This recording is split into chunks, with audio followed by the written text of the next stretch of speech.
minha amiga. Espero que você goste desse vídeo. E se você gostar mesmo, compartilhe com seus amigos. É muito importante isso. Dar o like, dar o joinha, ativar o sininho, se inscrever no canal, porque motiva a gente a continuar fazendo esses ensinamentos, essas orientações gerais. Tá bom? Te vejo em breve. Vê aqui.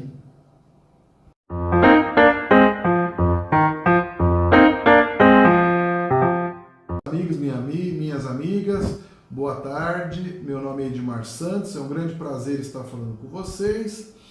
A medicina, assim como os demais segmentos da vida humana, ela é regida por movimentos, não é? Movimentos para um lado, movimentos para outros, enfim. E nos anos 2000 para cá, vem se mantendo como hegemônico, sem dúvida alguma, um movimento chamado medicina baseada em evidências, ou Evidence-Based Medicine. A medicina baseada em evidências é aquela medicina óbvia que procura usar as melhores evidências disponíveis, produto de estudos clínicos, e existe uma pirâmide, uma hierarquia de evidências, nas quais isso pode ajudar na tomada de decisão do médico com relação àquela enfermidade que ele pretende tratar, aquele paciente que ele pretende tratar. Muito bem. A medicina baseada em evidência é muito útil, claro, né? Ela coloca esse empirismo, essa coisa da ciência ao benefício do paciente, a demonstração indubitável do benefício daquela prática, evitando assim tratamentos desnecessários, inócuos, custos desnecessários e que promove real benefício ao indivíduo, que é o objetivo e alvo de toda a medicina, né? Claro que nem tudo, existem evidências para tudo, infelizmente a gente não tem. E a maior parte das condutas médicas, elas não são baseadas em evidências porque não dispomos delas, das evidências. Não existem estudos que respondam a todas as demandas, né? Então, esse é um dos problemas, que ele é parcialmente solucionado com as diretrizes. As diretrizes, elas contemplam as evidências e a opinião de experts, né? Que são aquelas pessoas que estão no front, que estão no cotidiano e querem realmente a solução, qual seria o melhor caminho a ser adotado, uma vez que não há evidências para tudo. Então, as diretrizes, elas procuram responder a essa lacuna, né? O grande problema é que quem trabalha com medicina baseada em evidências entendia que a opinião dos especialistas teria um nível de evidência semelhante a estudos feitos com animais, o que é uma coisa totalmente absurda, injusta e incorreta, porque por mais que haja um viés aqui ou acolá, você só tem evidências para 20, 30% das condutas, como é que você resolve este dilema, não é mesmo? Então é um problema conceitual relativamente grave, mas que as diretrizes tentam equacionar. Claro que diretriz também não deve ser usado como um trilho, e sim como uma trilha. Aquele conhecedor do assunto, ele deve usar a sua expertise, mas as evidências provenientes do estudo, respeitando sempre o desejo, a opinião e a expectativa do paciente, alvo de todo o interesse e objetivo da medicina, não é mesmo? Afinal de contas, sem o paciente não faz o menor sentido qualquer manifestação na área médica. Um desses novos movimentos chama-se Precision Medicine, ou medicina de precisão, aquela a qual usa desse arcabouço criado pela medicina baseada em evidências com uma nova área do aprendizado médico, que é a genética médica, né? Fundamentalmente é isso, né? Hoje já existem vários biomarcadores genéticos, você pode ver aqui, tem até laboratórios especializados nisso. Isso aqui é apenas um deles, não vou fazer propaganda de ninguém, apesar de ter mostrado aqui o nome, mas você veja, painel de dislipidemias e aterosclerose precoce, 84 genes envolvidos, já são capazes de avaliar isso. hipercolesterolemia familiar, 23 genes, e por aí vai, né? Você tem aqui miocardiopatias, 173 genes, né? Então, para as mais variadas situações, arritmias cardíacas, 218 genes. Então, esse é o futuro, né? Esse é o caminho pelo qual nós estamos caminhando aí na medicina atual, dessa ideia da Precision Medicine, para que você consiga individualizar o risco e o tratamento dos indivíduos, né? Claro que isso tem que passar depois por estudos de custo-efetividade, né? Quanto custa isso e o quanto efetivo é essa abordagem. Por quê? Porque eu sei que tem lá os 218 genes para arritmias, mas tem outros zilhões lá de polimorfismos que não diz respeito diretamente a essa situação e que podem causar arritmias fatais também, que não estão sendo avaliados. Então não há uma garantia total de que um exame desses normal ele exclui totalmente a possibilidade da pessoa morrer por uma arritmia fatal, né? Então é interessante saber disso. De qualquer jeito, para quem tem muito dinheiro, o recurso é uma alternativa a mais. O exemplo clássico, aquele da Angelina Jolie, aquela atriz que descobriu precocemente que tinha identificado aí marcadores genéticos para ter câncer de mama, que ela iria fatalmente evoluir dessa forma, e ela conseguiu então fazer a mastectomia, optou por esse caminho e segue a vida, né? Quer dizer, uma forma mais preventiva de medicina. Outro movimento que anda bastante em curso, e julgo que é bastante interessante, e ele é também é o que se chama de prevenção primordial. Prevenção primordial, a gente sabe que existe a prevenção secundária, indivíduos que já tiveram infarto, já tiveram derrame, já colocaram ponte safena, stents, etc. Eles têm que ter uma prevenção diferente daquele indivíduo que nunca teve. Por quê? Esses indivíduos têm 5 vezes mais risco de apresentar um novo evento em relação àquele que nunca teve. Então, o cuidado é totalmente diferente. E existe a prevenção primária, ao qual você vai combater os fatores de risco já instalados. Vai tratar da hipertensão, com as metas pré-estabelecidas, da dislipidemia, do diabetes, vai abandonar o tabaco, a atividade física, vai combater o sedentarismo. Então, é a prevenção primária. E ganha muita força hoje uma ideia de que, como a doença cardiovascular é a doença que mais mata no mundo, 15 milhões de pessoas, contra, em segundo lugar, câncer com 7 milhões, soma-se a isso, quase 50% dos indivíduos apresentam como primeira manifestação da doença cardiovascular a morte súbita, e cerca de 20% desses pacientes que têm doença cardiovascular, incluindo fatal, eles não têm qualquer fator de risco. Nós precisamos encontrar meios de identificar pessoas que são vulneráveis e, na verdade, a medicina hoje entende que elas estão de boas por aí, e não é verdade.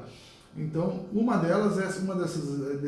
desses movimentos, dessa estratégia, é a prevenção primordial. Assisti uma palestra muito boa, o Dr. Henrique Triabianco já havia me falado sobre esse assunto, mas eu pude ver a palestra do professor Francisco Fonseca, da Escola Paulista de Medicina, semana passada, muito boa sobre esse assunto, abordando já a ideia de tratarmos mais realmente precocemente, claro que com mudanças do estilo de vida, com muitas vezes fármacos ou outras abordagens menos ortodoxas, talvez, nos indivíduos, por exemplo, pré-diabéticos, né? Talvez aqueles que se encontram com a hemoglobina glicada um pouco alta, mas que ainda não têm níveis para diabetes, ou que estão entre 100 e 125 de glicemia de jejum, né? Talvez ele já entrar com a pioglitazona, com metformina, né? Talvez não, precise, mas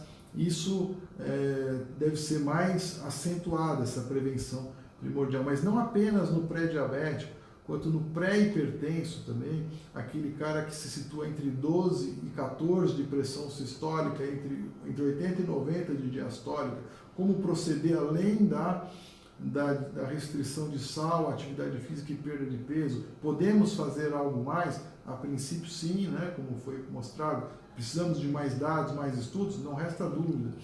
E um outro lado, o outro braço também, na prevenção primordial da doença arterial coronariana, quer dizer, identificar precocemente indivíduos que já cursam com disfunção endotelial, que é a primeira manifestação da doença arterial coronariana, e que o indivíduo muitas vezes não tem ainda situações, por exemplo, de aterosclerose subclínica. Ele muitas vezes não tem placas incarótidas, não tem ITB alterado, não tem claudicação intermitente, aneurisma de aorta, não tem score de cálcio coronariano elevado, mas ele tem já a doença em curso, que é a disfunção endotelial, que é o primeiro passo para a formação das placas ateromatosas, né? Primeiro passo. Aí, a partir daí, disfunção endotelial, secreta menos óxido nítrico, entre outras substâncias, né? Mas faz com que haja a expressão de moléculas de adesão, aderência ali do LDL colesterol, intrusão desse LDL, oxidação deste, formação das células espumosas, liberação de mediadores químicos que vão abrir mais a barreira endotelial, até a formação da placa propriamente dita, com a capa fibrosa e o núcleo com células inflamatórias e colesterol oxidado ali no centro, até a ruptura da placa. Então, quanto maior o risco de ruptura, ou mais avança essa doença aterosclerótica, aterogênica, maior o grau de disfunção endotelial. E muitas vezes, mudança do estilo de vida, até ômega 3, etc., NUTS, já foram demonstrados que conseguem, nesse estágio inicial, a doença é reversível, né? Esse estágio inicial, sim. E é onde nós devemos atuar mais, porque, como eu falei, 10%, 20% mais ou menos, não tem sequer qualquer fator de risco.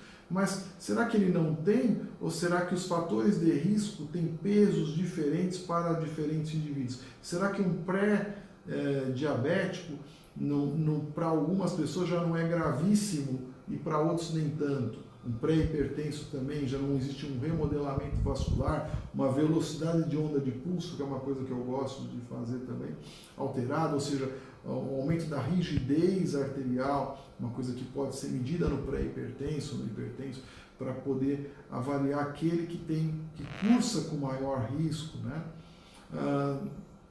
E nessa análise da disfunção endotelial, já existem instrumentos que a gente pode lançar mão para mensurar isso, né?